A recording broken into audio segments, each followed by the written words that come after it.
నమస్కారం. ఇది సంగతికి స్వాగతం. వెర్రితలలు వేస్తున్న ఉన్మాదం, కన్ను మిన్ను తెలియని కండకావరం, జాతి విద్వేషాలు, మానసిక రుగ్మతలు వెరసి అమెరికా ఉన్మాద హత్యోదంతాలు, ఒకదాని వెంట మరోటి. ఒక విషాదాంతం కళ్ల ముందు నుంచి మాయం కాకముందే మరో దుర్ఘటన పదుల సంఖ్యలో ప్రాణాల్ని పొట్టన పెట్టుకుంటున్నాయి. మొన్న క్రిస్టియన్ కళాశాల ఉదంతం, నిన్న థియేటర్లో భయోత్పాతం, నేడు గురుద్వారా రక్తపాతం. అమెరికాలో విత్సలవిడి తుపాకీ సంస్కృతి, మారణ హోమాలకు అవే ఆది అంతం కాదు. ముఖ్యంగా అందులో అన్యం పుణ్యం భారతీయులు ప్రాణాలు వదలడం ఇదే మొదటిసారి కాదు. అంకుల్ శామ్ల పిచ్చి, మనవారంటే కసి కారణం ఏదైనా కావచ్చు. ఎందరివో నిండు ప్రాణాలు మాత్రం బలైపోతున్నాయి. ఈ భయానక పరిస్థితికి కారణమేమిటి?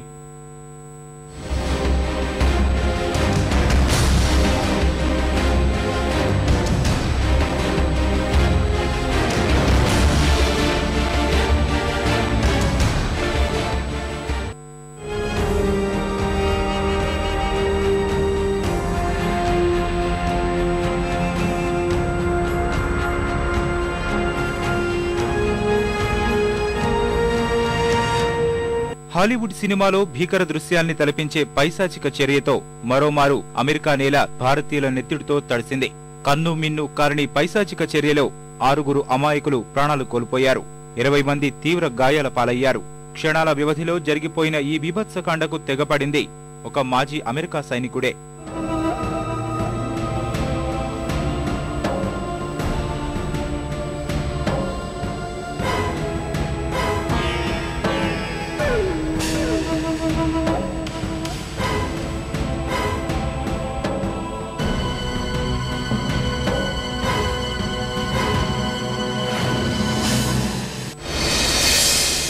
అమెరికా విస్కాన్సిన్ రాష్ట్రం ఓక్ క్రీక్ పట్టణంలోని సిక్కుల ప్రార్థనా స్థలం గురుద్వారాలో దుండగుడు నరమేధం సృష్టించాడు. భారత్ నుంచి వచ్చిన మత గురువు నిర్వహించే ప్రత్యేక ప్రార్థనలలో పాల్గొనేందుకు పెద్ద సంఖ్యలో హాజరైన వారిలో 12 మంది చిన్నారుల్ని అదుపులోకి తీసుకుని భక్తులపై విచక్షణారహితంగా కాల్పులకు తెగబడ్డాడు. ఈ అమానుష కాండలో మందిరం లోపల 4 మృతి చెందగా బయట మరో 2 ప్రాణాలు కోల్పోయారు. గాయపడిన 20 మందిని ఆస్పత్రులకు తరలించారు. దాడి సమాచారం తెలిసిన వెంటనే సంఘటనా స్థలానికి చేరుకున్న పోలీసులు దుండగుడిని అక్కడికక్కడే కాల్చి చంపారు. అయితే ఈ దాడిలో మొత్తం ఎంతమంది పాల్గొన్నది ఇంకా స్పష్టంగా తెలియనేలేదు. ప్రత్యక్ష సాక్షుల కథనం ప్రకారం 3 ఉన్నట్లు సమాచారం. దీనిపై వారి జాతీయ దర్యాప్తు బృందం FBI విచారణ వేగవంతం చేసింది. వైట్ ఆర్మీకి మాజీ సైనికుడే ఈ దుశ్చర్యకు తెగబడినట్లు ప్రాథమిక నిర్ధారణకు వస్తున్నారు. ఈ నరమేధాన్ని దేశీయ ఉగ్రవాదంగా అభివర్ణించిన అమెరికా పోలీసులు కాల్పులకు తెగబడిన వ్యక్తి మోచేతిపై 9-11 పచ్చబొట్టు ఉండడంతో ఈ నిర్ణయానికి వచ్చినట్టు తెలుస్తోంది. విస్కాన్సిన్ నెత్తుటి మరకలకు సరిగ్గా 15 రోజుల ముందే అగంతకులు అలజడి సృష్టించారు. ఇప్పుడు ప్రార్థనా మందిరమైతే అప్పుడు సినిమా థియేటర్. సెంచరీ 16 థియేటర్లో బ్యాట్మెన్ ప్రివ్యూ షోలో తుపాకులు గర్జించాయి. గ్యాస్ మాస్క్, నల్లని దుస్తులు ధరించిన ఆగంతకుడు తొలుత పొగ బాంబులు వేసి ఆ మాటున గుళ్ల వర్షం కురిపించాడు. 12 మందిని పొట్టన పెట్టుకున్నాడు. ఏం జరిగిందో తెలుసుకునేలోపే అంతా నెత్తుటి ముద్దలుగా మారారు. మరో 58 మంది గాయపడ్డారు.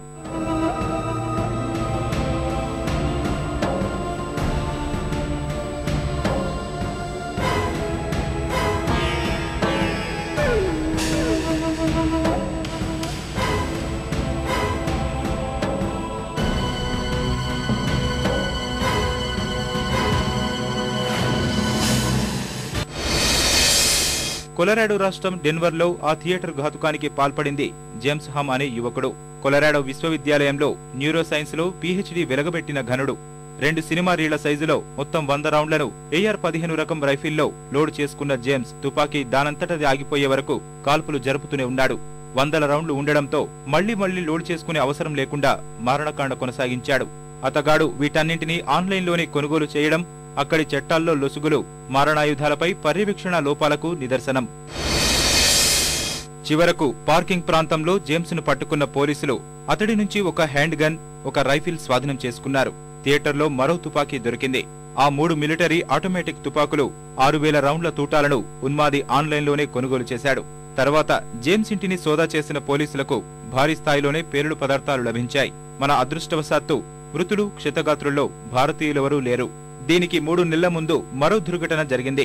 కాలిఫోర్నియా రాష్ట్రం ఓక్లాండ్ నగరంలో క్రిస్టియన్ కళాశాల ఆ దారుణానికి వేదికైంది. తన ఆంగ్ల భాషా ప్రావీణ్యం బాగాలేదన్న స్నేహితుల సరదా మాటలు తట్టుకోలేక కాలయముడిగా మారాడు ఎల్గోహ్ అనే ఉన్మాది. తరగతి గదిలోకెళ్లి విచక్షణారహితంగా కాల్పులు జరిపాడు. ఘటనా స్థలంలోనే 5గురు, ఆస్పత్రిలో చికిత్స పొందుతూ మరో 2 ప్రాణాలు విడిచారు. మృతుల్లో సిక్కింకు చెందిన ఓ భారతీయుడు ఉన్నాడు. కొరియన్ అమెరికన్ అయిన వన్గోహ్ ఆ కళాశాల పూర్వ విద్యార్థే. ప్రవర్తన బాగాలేదన్న కారణంతో అతన్ని కాలేజీ నుంచి బహిష్కరించారు. అంతకుముందు బహిరంగ ప్రదేశాలు, వ్యక్తిగత దాడులకే పరిమితమైన తుపాకుల మోత క్రిస్టియన్ కళాశాల ఘటనతో జనసమ్మర్ద ప్రాంతాలకు పాకడం మొదలైంది. అంతకుముందు 1-2 ఘటనల్లో భారతీయులపై ఇలాంటి విద్వేషపూరిత దాడులు జరిగి ఉండడం అక్కడున్న మన విద్యార్థులు, యువత భద్రతపై భయాందోళనలు రేగేలా చేసింది. గురుద్వారా ఘటననే తీసుకుంటే దీని మూలాలకు చాలా పెద్ద కథే ఉంది. అమెరికాలో ఆసియా నుంచి వెళ్లిన వారు ఎదుర్కొంటున్న కష్టాలు ఈనాటివి కావు. సిక్కులైతే మొదట్నుంచి వివక్ష అనుభవిస్తూనే ఉన్నారు. అయినా 20వ శతాబ్దం ప్రారంభం నుంచి మొదలైన వలసల్లో అక్కడే ఎందరో స్థిర నివాసాలు ఏర్పాటు చేసుకున్నారు. కానీ 2001 నవంబర్ 11 దాడులతో వారికి కొత్త కష్టాలు మొదలయ్యాయి.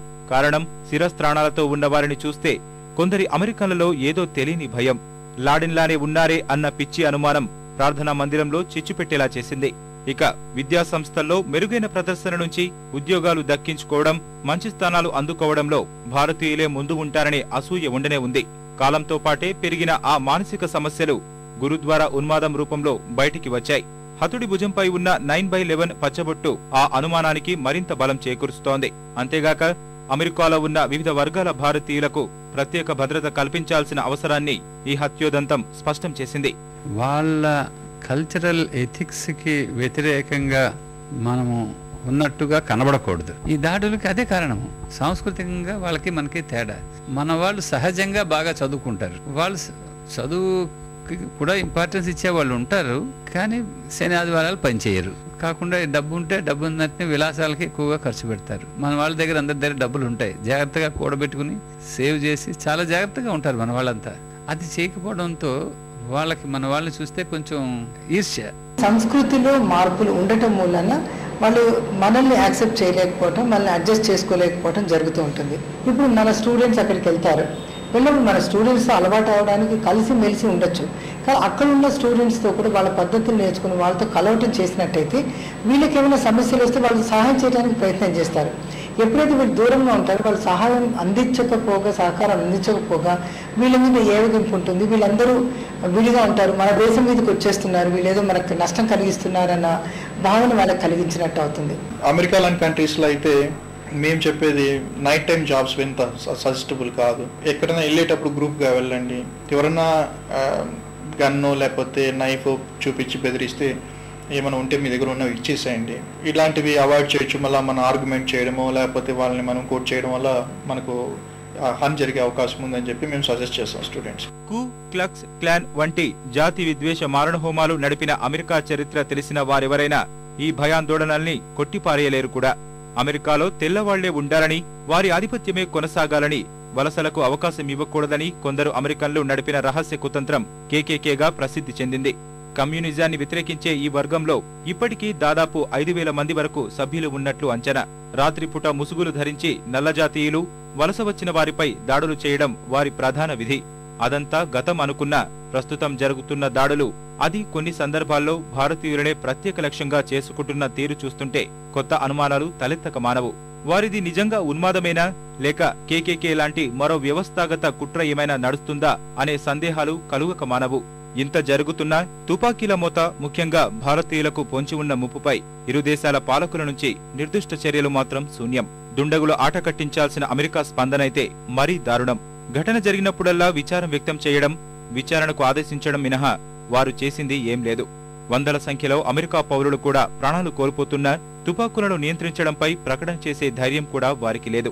ఇటీవల మొదలైన అధ్యక్ష ఎన్నికల ప్రచారంలోనూ ఒబామా గాని అతడి ప్రత్యర్థి మిట్ రోమ్నీ గాని వీటి ఊసెత్తనే లేదు. మన ప్రభుత్వం గురించి ఎంత తక్కువ మాట్లాడుకుంటే అంత మంచిది. నిరసన తెలపడం, గట్టి చర్యలు తీసుకుంటుందని ఆశించడం మినహా వారి నుంచి మరేమీ ఆశించలేని నిస్సహాయ పరిస్థితి. I hope the American authorities would investigate who are behind this dastardly attack on innocent devotees. They will ensure that such costly events do not take place. I believe the President of the United States has issued a statement I welcome that, and I sincerely hope that the American authorities will do all that is necessary to investigate the case, provide relief and succor to the affected families, and my heartfelt sympathies are with all those who have lost their lives, their relatives, and those who have suffered injuries. అలా అని ఈ దాడులన్నీ ఏకపక్షంగా భారతీయులపైనే జరుగుతున్నవి కాదు. America జాతీయ భద్రతకే ఇదో పెను సవాల్గా మారింది. అమెరికాలో అగంతకుల తుపాకీల తూటాలకు బలి అవుతున్న పౌరుల సంఖ్య ఇరాక్, ఆఫ్ఘనిస్తాన్లో వంటి యుద్ధ భూముల్లో మరణాల కంటే చాలా ఎక్కువ. కొలంబియానే తీసుకుంటే ప్రతి 1,00,000 మందిలో 16.02% మంది అగంతకుల కాల్పుల్లో ప్రాణాలు కోల్పోతున్నారు. మరుభూమిలా మారిన ఆఫ్ఘనిస్తాన్లో ఆ నిష్పత్తి 1,00,000కు 7.9%గానే ఉంది. సమస్య ఈ తీవ్రతతోనే తుపాకీ నుంచి రక్షణ కోసం మరొక తుపాకీ కొనుక్కోవాల్సిన పరిస్థితి తలెత్తుతోంది. ప్రస్తుతం అమెరికా పౌరుల చేతుల్లోనే 30 కోట్లకు పైగా తుపాకులు ఉన్నాయి. ఏటా 45 లక్షల ఆయుధాలు అమ్ముడవుతున్నాయి.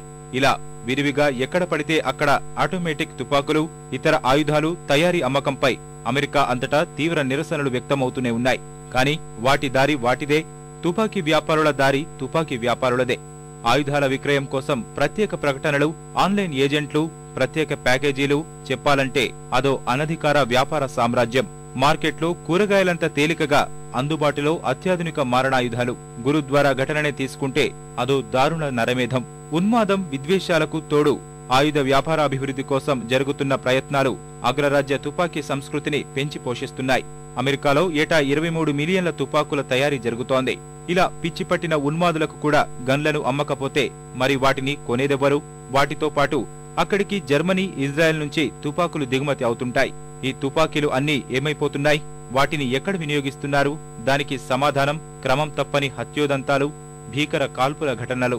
అమెరికాలో రోజుకు 34 మంది ఇలాంటి కాల్పుల సంఘటనలో చనిపోతున్నారు. ఏటా 1,00,000 మంది కాల్పుల బారిన పడుతున్నారు. వారిలో 30,000 మంది చనిపోతున్నారు. ఇటీవలే ఇలాంటి ఘటనలు 420కి పైగా జరిగాయి. 600 వరకు కాల్పులకు గురికాగా 300 మంది చనిపోయారు. ప్రమాద ఘంటికలు మోగిస్తున్న ఇవే నెత్తుటి చారికలు ఇప్పుడు అమెరికా ఆయుధాల తయారీ, అమ్మకాల విధానాలు, ప్రజా భద్రతపై విస్తృత చర్చ జరగాలని పట్టుపట్టేలా చేస్తున్నాయి. పరిస్థితిలో మార్పు రావాలంటే ఆయుధాల ఉత్పత్తి, అమ్మకాల్లో మార్పు రావాలని అంతా అభిప్రాయపడుతున్నారు. కానీ పిల్లి మెడలో గంట కట్టేది ఎవరు అన్నదే ఇక్కడ వస్తున్న పెద్ద ప్రశ్న.